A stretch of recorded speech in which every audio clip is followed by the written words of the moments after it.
মানুষ 2018, 14, 18 আর 24 সালের নির্বাচন নিয়ে প্রশ্ন তোলে।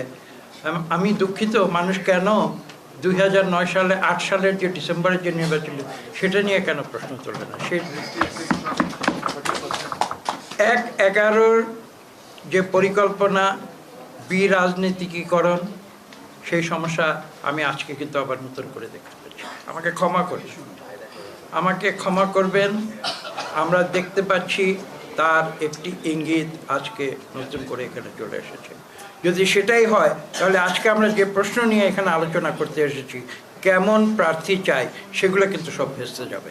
কোটি মানুষের আস্থার ভালোবাসায় 11 বারের মতো দেশের 1 নম্বর রেফ্রিজারেটর ব্র্যান্ড ওয়ালটন। কাজে আজকে আমাদের যে বিষয়গুলি নিয়ে ভাবতে হবে, আমি একটু করে খুব সংক্ষেপে একটু করে উল্লেখ করার চেষ্টা করব। প্রথম কথা হচ্ছে যেটা আমি বললাম, যে পদবি, ক্ষমতা, এখন একটি রাজনৈতিক দলের সদস্য সে রাজনৈতিক দলের সদস্য হয়ে থাকতে চায় না, সে রাজনৈতিক দলের একজন নেতা হতে চায়। এবং আমি একটা মজার উদাহরণ দিয়ে বলি, আজকে থেকে বোধহয় 4-5 বছর আগে ঢাকা কলেজে একটি ছাত্র দলের কমিটি করা হয়েছিল, এবং সেই ছাত্র দলের কমিটিতে তখন এক্সিকিউটিভ কমিটির মোট সদস্য সংখ্যা ছিল 2000-এরও বেশি, সভাপতি থেকে শুরু করে 1000-2 বেশি। যখন আমার কাছে আসলো আমি বললাম যে এটা কীভাবে 2000-এর বেশি এক্সিকিউটিভ কমিটি, তাহলে আর কেউ বাকি আছে যাদের নাম কমিটিতে ঢুকানো হয় না? আমি কিন্তু খোলাখুলি কথা বলছি, কিছু মনে করবেন না।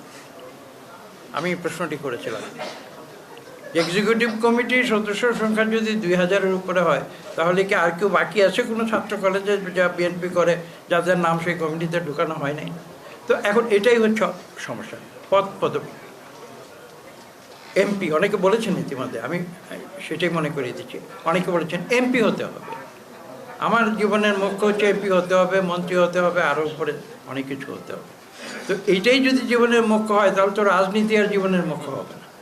সমস্যাটি হয়ে গেছে সেই জায়গায়। আজকের পরিস্থিতি কী দেখছেন? আজকে কোথায় যাচ্ছে আমরা?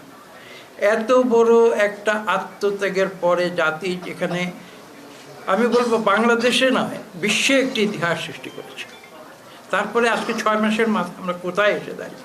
মানুষ কেন প্রশ্ন করছে? বুঝতে হবে যে বাংলাদেশের মানুষ বেসিক্যালি তাদের চরিত্রের মধ্যে, রক্তের মধ্যে রয়েছে অ্যান্টি এস্টাবলিশমেন্ট। আজকে আমার গলায় ফুলের মালা দিচ্ছে, কাল যখন আমি ক্ষমতায় যাব মানুষ আমাকে প্রশ্ন করবে, এবং এটাই হওয়া উচিত গণতন্ত্রে।